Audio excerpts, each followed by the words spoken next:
Hi, everybody. I'm Raju Chakravorti. I'm the Chief Business Officer at the Stellar Development Foundation, and I'm excited to be here with you today to talk a little bit about privacy. I can see. Okay, so imagine for a moment that every paycheck that you receive, that every contract your company signs, that every donation you make to an NGO is visible to the world. Not just for auditors and regulators, but for your nosy neighbors and colleagues who just want to know what you're up to. I mean, that's the reality for public blockchains today. Transparency above all. Now, in traditional finance, privacy is a given. But big issues are present. You've got a closed system where nothing can be verified, where information lives behind walls, and accessibility is designed for only a select few. And that's the reality of traditional finance: opaque, closed off, and easily manipulated by the few. So why does this matter right now? Why are we having this conversation? Well, because our industry is at an inflection point. There has been dramatic growth, and traditional finance is really interested in the major opportunities ahead, but they need the privacy that people have come to expect in their everyday financial services. So, just like I've learned with my own 10-year-old kid, there is an important truth here. Privacy is not optional. Okay, so now the folks in this room understand what I call the remarkable part. While the debate on privacy is heating up, the opportunity in front of us has never been bigger. I think many of you have seen this stat, but I found it so fascinating. Last year, over $27 trillion in stablecoin volume were processed, which is more than the combined value of Visa and MasterCard. Now, the reality is that it's not just about transaction volume. Regulators from Singapore to Brussels to the United States, they're all stepping in to provide clarity that didn't exist just a year ago. Now, I'd say this: regulatory clarity and excitement don't typically go in the same sentence, but they do today. Because clarity means that the rules of the game are being written, and we have a chance to help shape them. So we're standing at a moment where the infrastructure is scaling faster than anyone imagined, and policy is coming along to define the rules of the world. That means that everything is catching up together, and this doesn't happen in finance very frequently. But with it, it is bringing brand new players. Enterprises and institutions are already moving billions of dollars in volume across Stellar Network, from payroll to institutional trading to B2B payments and much, much more. And it's not just the early adopters anymore. From payroll providers to asset managers, new players are now exploring blockchain in earnest. And these institutions rely on our network's openness for security, reliability, and trust. But they're all saying the same thing. They cannot actually bring the real-world value at scale on-chain without having privacy, because they can't afford to expose every element within their ecosystems to openness in the world.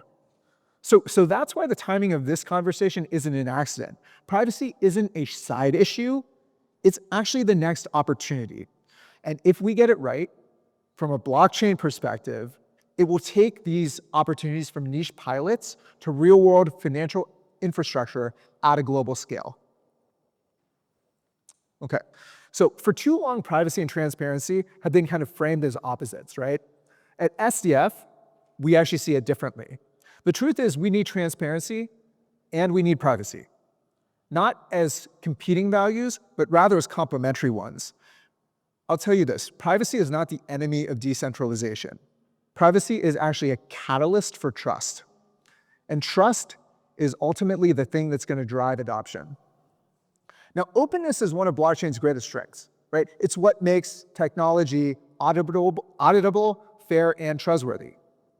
But when it comes to our paychecks, sensitive medical bills, or trading activity, we really expect privacy. So think about payroll, for example, right? No employer can actually put every employee's salary on a public ledger. What about remittances?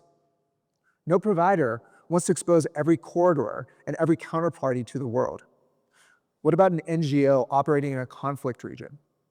Because in the real world, you've got to actually be able to help beneficiary identities stay handled in a very careful and safe manner. And this is why so many enterprises have stayed on the sideline. In the real world, decentralization without privacy is a non-starter. And the reverse is also true, right? So closed systems without transparency don't create trust either. And that tension between openness and confidentiality, that is truly our next opportunity. Think of it this way. Would Visa ever publish every merchant's transaction flow to the world? Never. Would HSBC ever publish every counterparty involved in a cross-border transaction? Absolutely not. And yet, this is the expectation we've actually placed on enterprises when they're coming to us and considering blockchain adoption today. For institutions, the risk isn't just reputational, it's actually competitive intelligence. It's front-running of trades. It's exposing counterparties in sensitive regions.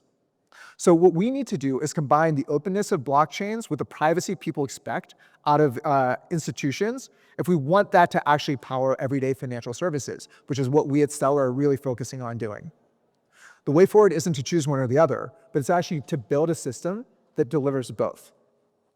Okay. So here's some of the core principles that we think about. On Stellar, transparency is intentional. The default is open, and we truly believe that's what makes a network verifiable, it makes it inclusive, and it makes it fair. But privacy doesn't need to undermine that.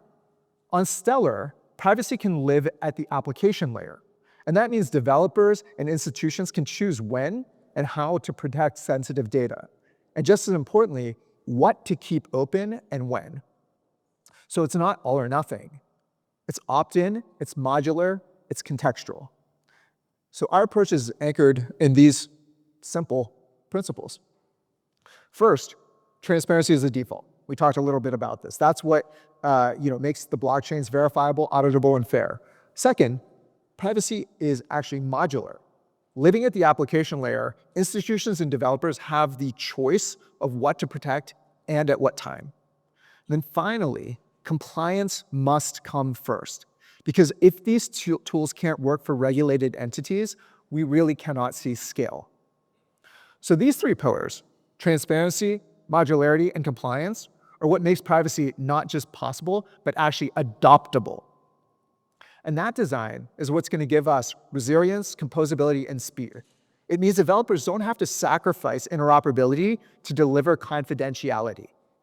Now, on Stellar, transparency and privacy are not in conflict. They're complementary tools in what we call the trust stack. One builds confidence through openness, the other safeguards what must remain confidential. And together, these create the right opportunities for adoption. Okay, so what are we doing here? Well, at the Stellar Development Foundation, we built a privacy strategy guided by three pillars. The first is to support research and innovation. Now, because we are a foundation, we have the funds to be able to fund academic work and back builders exploring the frontier, from zero-knowledge proofs to private smart contracts to censorship-resistant publishing. Second is that we're investing in core infrastructure. We are adding ZK primitives into our smart contracts, working with partners such as Nethermind and RISC-0 to make advanced cryptography as usable as any other building block. And then finally, we're building open source solutions.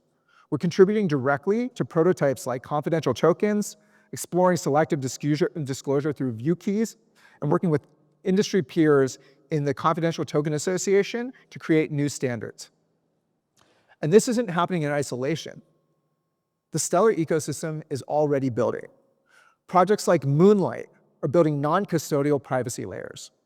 Lumenshade is creating private liquidity pools.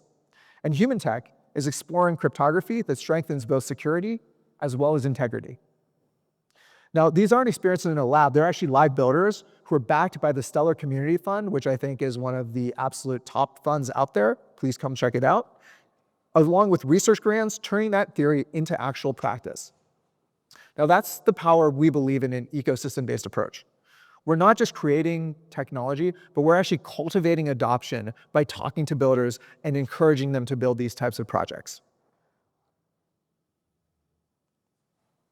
Okay, so what does this look like in practice then? Well, it looks like payroll solutions where employees get paid instantly in stablecoins without broadcasting their salaries across the internet. Already today, companies are dispersing millions of dollars across the Stellar disbursement platform. Now imagine if we could do that while also keeping individual salaries private. That's the next step, and that's what creates acceleration and adoption. It also looks like NGOs delivering aid in emerging markets while protecting the identities of the people they serve. So if you think about a crisis zone, privacy isn't a feature, it's actually life-saving in many instances. Being able to deliver aid without exposing recipient identities is the difference between safety and risk. It looks like a regulated financial institution, able to move real value onto an open network without exploiting every client's relationship to competitors. And for large institutions, privacy is what prevents competitors from front-running trades or inferring sensitive strategies. It's what makes settlement on-chain happen at scale. And finally, for end users, the ability to make a donation or purchase without broadcasting details to the world, that's actually consumer trust in action. Now, privacy is what makes all of these use cases possible. Transparency ensures accountability, while compliance ensures legality. Privacy ensures safety and fairness across all of these. Now, trust isn't one size fits all, though. To a user, trust may mean accountability. To a beneficiary, it may mean protection. And finally, an institution, it may mean compliance. If adoption depends on trust, well, then privacy is not optional. It's actually essential. Okay, so as regulators provide clarity, as enterprise step in, and as adoption accelerates, now is the time to bring privacy on-chain. Scaling adoption in a decentralized world, it doesn't mean choosing between transparency and privacy. It means building both in the right place, with the right tools, with the right partners, and for the right reasons. So, because privacy is not the contradiction of blockchain, privacy is actually its catalyst, it's the bridge to trust and the bridge to adoption, this is the time we need to act. But we as Stellar cannot do this alone. It's the next unlock to the next $1 trillion in the stablecoin economy. But it's what enterprises deem non-negotiable. The future is going to belong to the networks that can deliver both of these components together at scale with compliance and with trust. And that's what makes privacy not just a feature, but a business imperative. Okay, so my invitation to you all here is simple. Come join us. Come build with us. Come build the future of privacy to drive the future of scale. Thank you all so much. I hope you guys have a great rest of your day.